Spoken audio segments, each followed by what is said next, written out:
Assalamu alaikum wa rahmatullahi wa barakatuh. This is Liaquat and we are going through Kanz al-Daqaiq. So let's carry on with the text. Now, if you guys remember, we have been talking about this idea of transaction now. So as you guys know, transactions are a very integral part of any human society, but there has to be limits on the transaction. So the Hanafis say you have to have this idea of two parties, and you have to have this idea of mubadalatul mali bil mal. In other words, exchange of something which is legally recognized as wealth that's owned with some other wealth that's owned, and then there's a transaction, and then both parties are happy with this exchange. But we said there has to be no fighting. In other words, we don't want transactions to lead to disputes. So if a transaction is going to lead to a dispute, then the transaction is going to be considered to be defective. So it goes through technically, on the technical side of it, it's gone through, but it's considered to be defective, what we call bay fasid. And we discussed things like, okay, this idea of when can you retract your offer. We said until the other person hasn't given a response, right? If they give a response, then it becomes binding.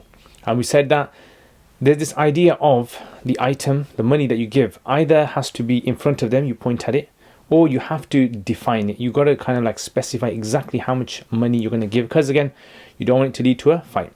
And then we talked about, we said the money that can be given can be either cash, or you can actually buy things on credit. So you can actually pay later, just like when you buy a car, sometimes you can pay later. When you buy sofas or furniture, you can pay later.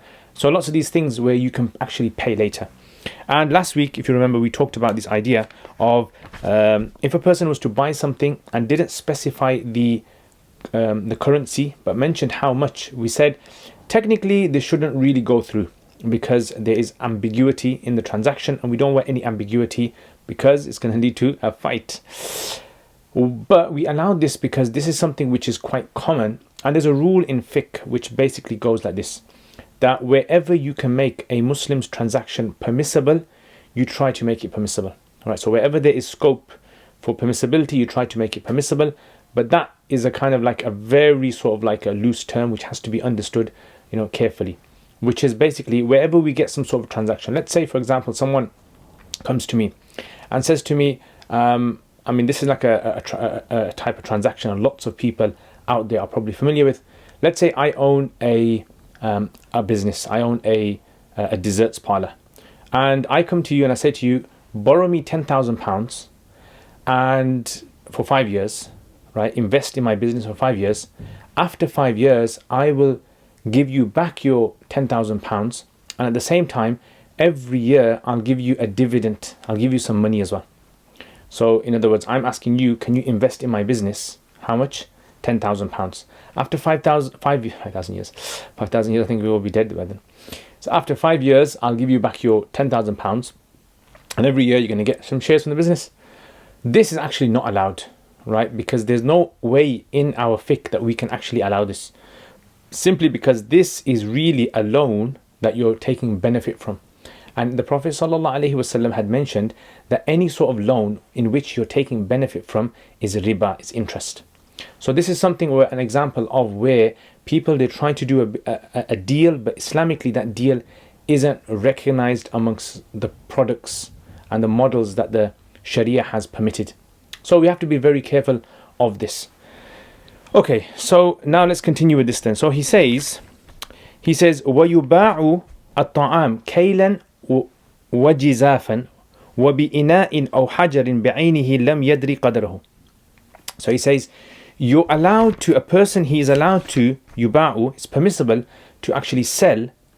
Let's say, for example, you are buying and selling an item. So items are divided into two categories in fiqh.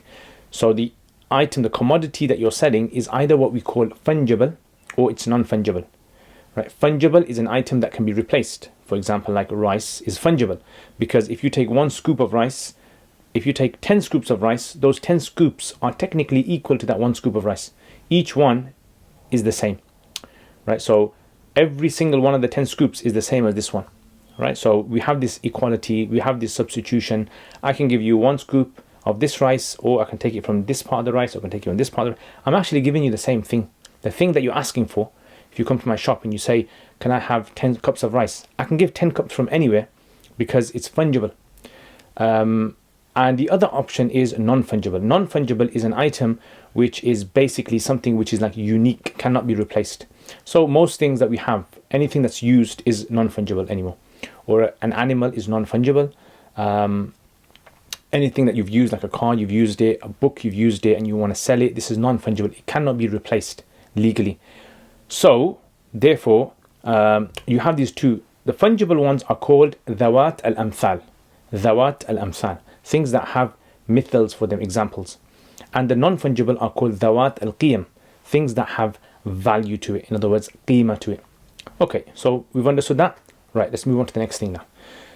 Now, when let's say, for example, I am selling you, so you're the customer, you come to my shop, and you say to me, brother, I want to buy from you 10 cups of rice. And I say, fine, 10 cups of rice. Each cup is for £1. So how much do you want? 10. Okay, so I'll give you 10 cups of rice. Now, these cups that we use, like, what is it allowed, really, if you think about it? I mean, what if I've written on the board 10 cups, but in your mind, you're thinking of a massive cup like this, like a, big trophy cup that you get, football trophy. And I'm thinking, no, I'm thinking of a small teacup. So what happens in this situation? Is it going to lead to a fight? Yes, it will. So that wouldn't be allowed, right? That would not be allowed because it's going to lead to a fight. So therefore, the vessel that you're using has to be something which is specified, right? It's measured. It's something which is known to both parties what you're talking about. So this is why he says, the kaylan wa jizafan. You can sell it kaylan, you can sell it in measures, as long as the measures are known. For instance, like liters, in our system, we have liters, right? So liters, tablespoons, teaspoons, anything else, put in the comments, any sort of like other measurements that you can think of, which is to do with scoops, not weight. This is called kayl, right? So as long as the person knows, like if I wrote on my shop and I said, 100 milliliters, let's say 100 mil of rice is £1, and I want to buy 10, right? So then clearly I know what I'm selling, right? You want to buy 10, you know what I'm selling, and I know what you want to buy. So there's no real kind of ambiguity there. There's no obscurity. We know exactly what's happening over here. So this would be allowed. Now, if, however, let's say, for example, like I have a random amount of rice right in front of me. You come to my shop and I've got this pile of rice and I say to you, do you want to buy this? I'm selling this, all of this for a £5. You want to buy it? And you say, yeah. Now you don't know exactly how much is in there. I might not know how much is in there, but because you're happy with this, you've seen it, there you don't need to know the exact measurements. Because remember we said, the idea of the transaction is that you're happy with it. This can happen, for example, let's say you go to a car boot sale, or you go to a fish market, or you go to a vegetable market, and they say to you, right, this whole box, whatever's in it, just take everything. Take it all for £2, right? And you look at it and you're happy with it, that's allowed as well. Because the idea, remember, in transaction is to make ease for people. And this is something that happens quite common. People want to get rid of stuff and they've got like a whole box of things and they don't want to go through each one. So they just say simply like, well, you know what, just take whatever it is, take it for £2, take it for £5. So this is what is known as jizafan. So in other words, you can sell something with a precise measure, or you can actually sell it with jizaf, meaning approximation. Yeah, mujazafatan, roughly. I might say to you, 10 hand scoops. You come to me, you say to me, how much is the rice? I say it's £1, 2 hand scoops. Yeah, so every 2 hand scoops is £1. And roughly my hand scoops might be different from your hand scoops. My hands may be a bit bigger or smaller, I don't know. You guys might have small hands, big hands. So as long as you're kind of like okay with that, you look at my hands and you say, you know what, seems okay. Yeah, so that would be permissible. So kaylan wa jizafan. Remember, the idea is what? The idea is the other party okay with it? Yeah, so let's carry on with it. وَبِإِنَاءٍ أَوْ حَجَرٍ بِعَيْنِهِ. And it's also permissible with a vessel if it's specified. عَيْنِهِ means specified, mu'ayyan. So let's say I have this cup in my shop and I have a sign saying, I'm selling rice. Each of these cups, with the arrow pointing at it, each of these cups is for £1. And you're happy with that. You don't know how much that cup can hold, but you're kind of okay with it then that's fine. You can carry on. The only thing I would say is, for example, like you'd probably have to see it to be okay with it. If you saw a picture of it, you can be deceived, right? You know what I'm saying? Sometimes you might see a picture of something online and you don't know the measurements. And you kind of like, when you see it, you think, oh my God, this, I actually thought it was greater than this, bigger than this. So this is why this would be something that would be allowed. However, you'd have to be quite like, sort of like close up, I would say, to be able to, or at least you have some sort of a relevant understanding of what size it is. So this is something which is another point that he mentions, that وَبِإِنَاءٍ and بِإِنَاء بِعَيْنِهِ. So we've got this cup. The only thing they say is you can't have a, like, what if for example, like someone has a plastic bag like we have today, and someone says every plastic bag filled with rice is £20. Now obviously, what's the problem with plastic? It can expand, can't it? So the fuqaha say, well, you can't use those bags, because what happens is those bags, they expand, and then someone might start shoving more in there and stretching the plastic as much as they can to its limit, like a balloon. Yeah, you put rice in a balloon, it can grow, grow, grow, grow.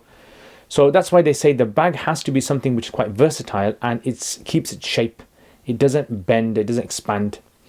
Exemption they give is a water bag. So if you've ever seen a leather water pouch, leather water bag, so they sell like kind of like stuff, they fill it up and they sell.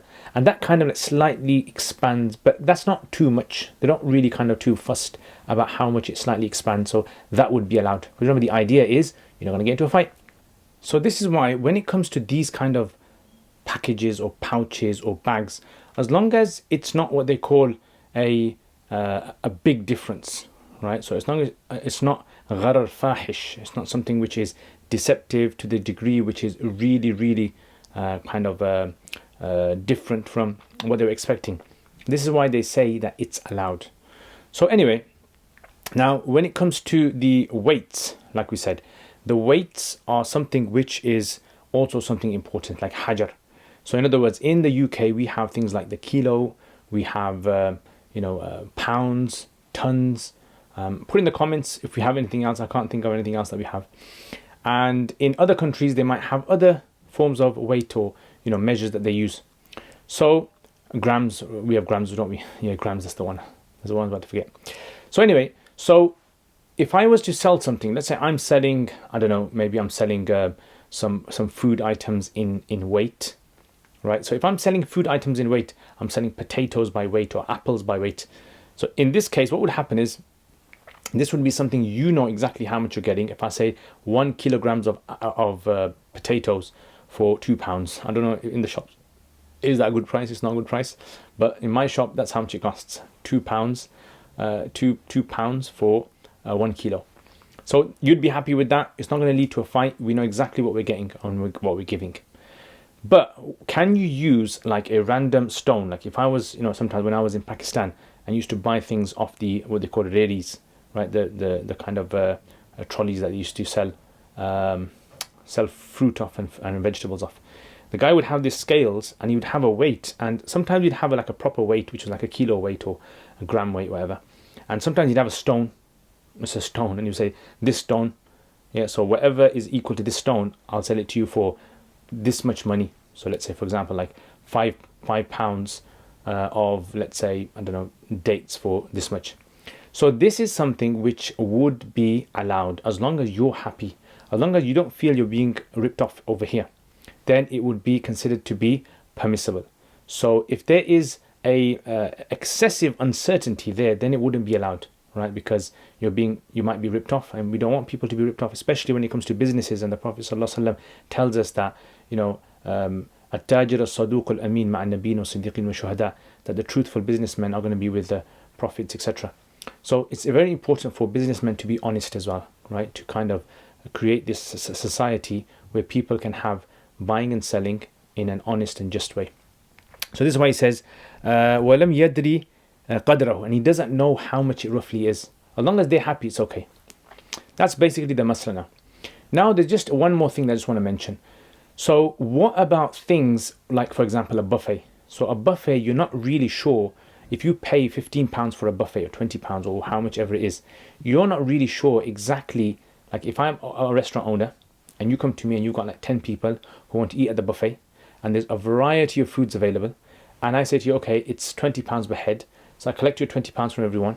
Now, I don't exactly know how much they can eat, right? There might be someone who has a big appetite and someone has a small appetite. So the person doesn't really know how much they are going to eat. So isn't this something which is uncertain? So this is something which is mentioned by some of the scholars in the past, the Hanafi fuqaha. They discussed this masala, and they discussed about this idea that of, is the seller okay with it? And they explain it in the section with regards to what they would call the hammam. So you'd go to this big public bath, you'd pay some money, and in there you'd use as much water as you needed to take a nice clean bath.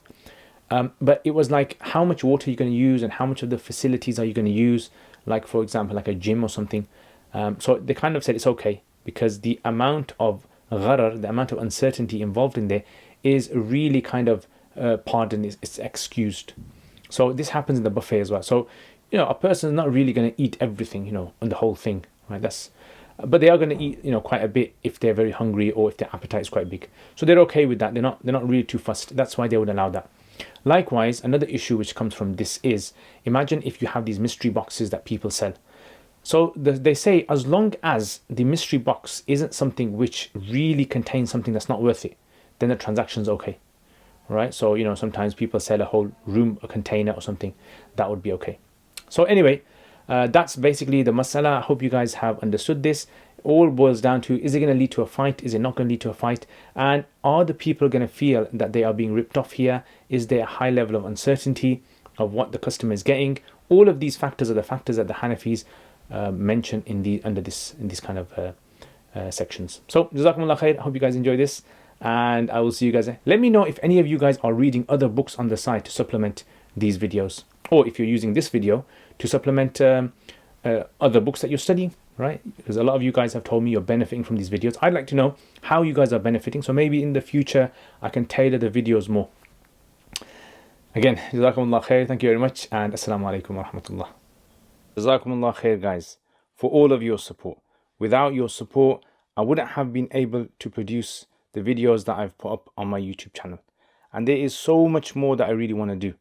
And without the support of you guys who are patrons, generously supporting this channel, I've been able to get myself a camera, which, as you guys can see, the quality of this camera, a mic system, software.